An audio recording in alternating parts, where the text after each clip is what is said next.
This year, I think, for me, is very challenging because Lauren would have been a senior this year, and her birthday was October 1st, and she would have turned 22.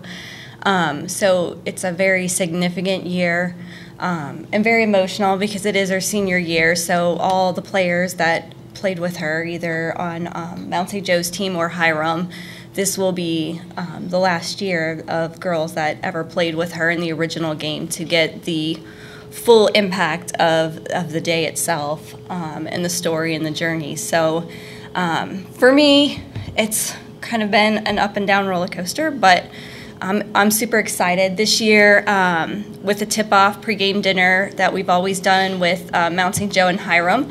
We're incorporating Xavier in New Hampshire, so I'm excited to host them for dinner the night before so they can get the behind-the-scenes team bonding off the court kind of thing that Lauren really enjoyed with her fellow sister basketball players. So that I'm looking forward to.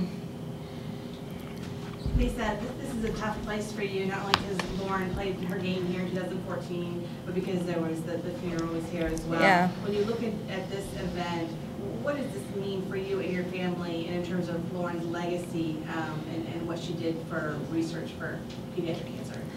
Wow, that's a lot.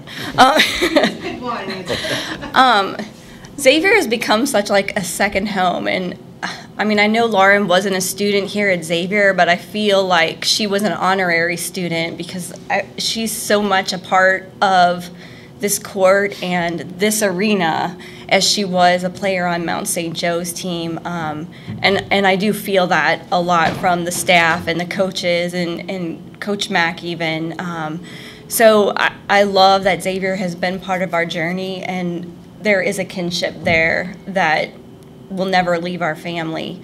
As far as her legacy and impact, I'm still trying to wrap my head around that one because I guess it's hard for me to believe, because I'm just her mom, that she's known worldwide, especially in the DIPG community. So to know that she had that kind of impact just on cancer families that bonded with her, and her I call it a multifaceted story because it was basketball, it was young adulthood, it was on the cusp of adulting, and just spiritual, and she had a lot of life lessons that everybody took away from it. So to listen to other people's stories on how they related to her and what piece they took of Lauren with them is fascinating to me, because everybody was touched in a different way and inspired.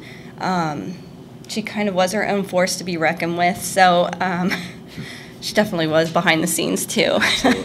I wish everybody got to see her silly side a little more, because you saw like the serious part of the story, but she had such a playful, lighthearted, I don't know. She was a jokester. She was a jokester, or she'd break out and dance, or do all kinds of corny stuff to make the girls laugh. But she was definitely a lot of fun. I miss her a lot. Brian, what is this? Sounds like a series of events. What does this mean to you?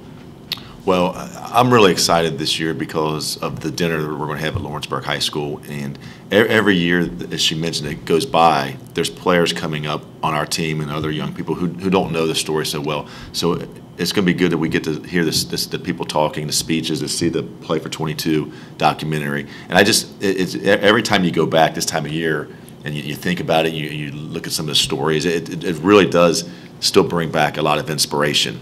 And so it's just a way for us to keep that going with a new group every year. So that's what it means to me. It's hard. I said on the radio, and it's a humbling experience to be a part of. I mean, they played in our gym, but I've gotten to know Lisa over the last couple of years through this stuff, and I feel like we're getting stronger every year this goes by, and hopefully we can keep that going. You've been around here a while. You've seen some games, seen some players pass through. Where does this rank on your basketball calendar every year in terms of big events that you look forward to? Well, it's great for me because when you play so many games and these players play so many games, it gets a little bit monotonous.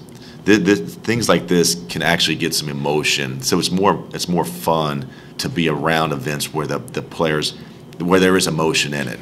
And so to me, it's a more important story than, you know, does that make sense? I'm kind of rambling here, but it's more fun when it's not just a regular game, right? It's a tip-off game. It is. It is a tip-off game. It's the first game of the That's why I look season. like this, by the way. Everybody should be excited. Yeah. Dan, you have, I think, one senior on the team? Yes, that one senior. Was with the team when Lauren was here. What's the program like now for you, and how much does Lauren still affect you in the way you coach? You know, she'll always affect me for the rest of my life, not just on the floor. I mean, in life, you know.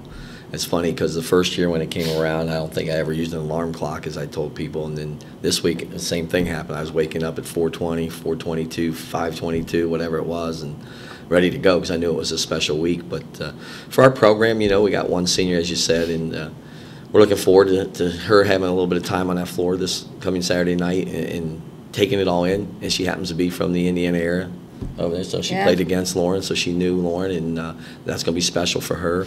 I have 3 juniors, and 2 of them came to the game, and they just were in awe of it. They couldn't believe it.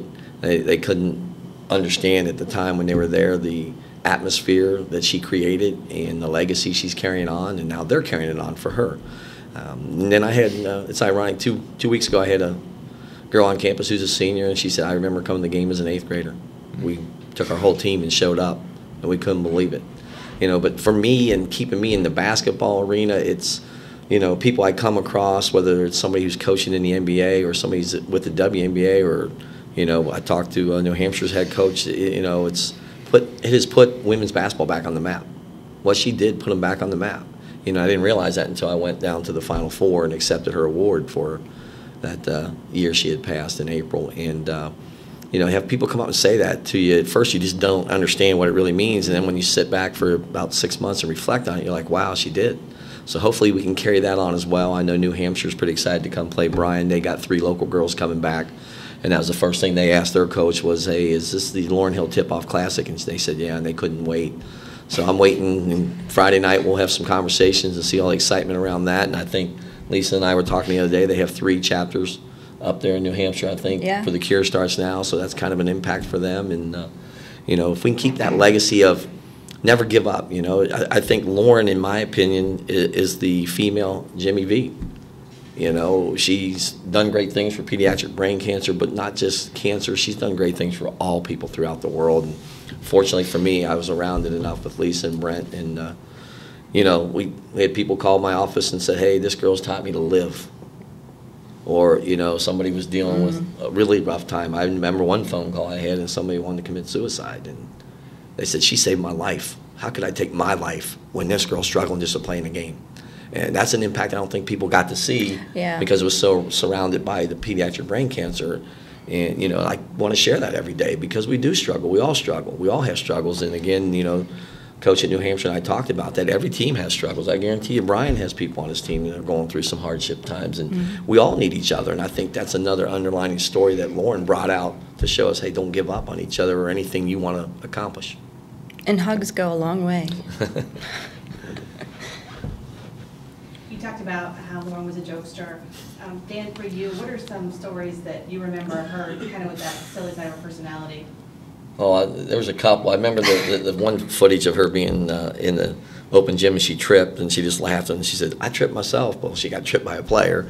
I think one memorable one will be that night that we were going back and forth on whether we were going to carry the game here, stay at our place, what we wanted to do. And they were in Gatlinburg. I'll never forget it. It was Aaron's birthday.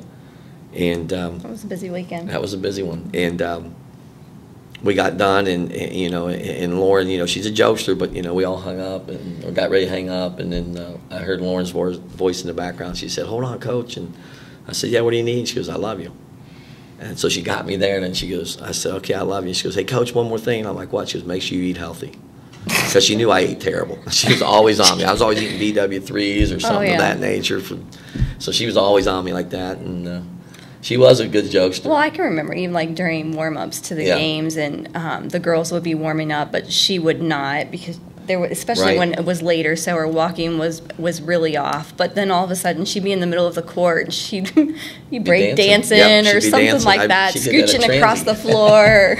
It was like hysterical. So yeah, she knew how to take things in stride, and She did. you know, we got multiple phone calls from people telling us how to cure it. Like, we lived in a rock here in Cincinnati, Ohio, Yeah. and I'd play a message for Lauren, and she'd laugh. And I remember, I'll never forget the one she says, "That guy a dummy."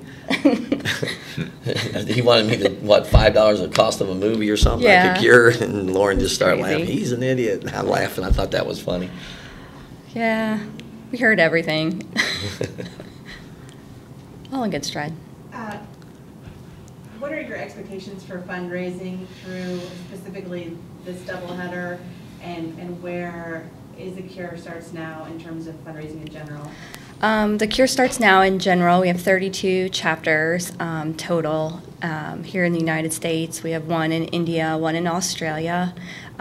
This year we celebrated our 10-year anniversary since Brooke and Keith started the foundation after Elena passed, and we funded $10 million in research.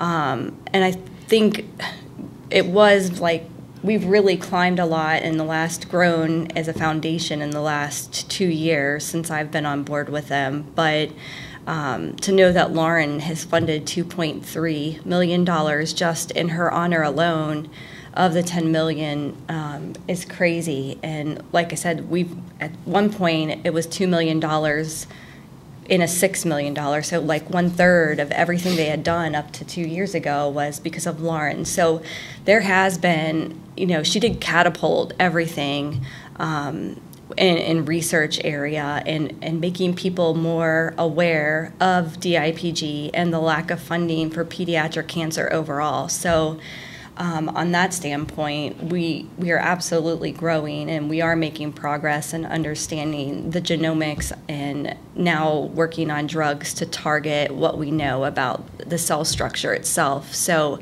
I'm pretty hopeful for the future. I wish I had a magic wand and we had the drugs and a potential better outcome tomorrow, but as everything, all in good time. So I just hope they, as Lauren would say, get their butts back in the research lab and keep working.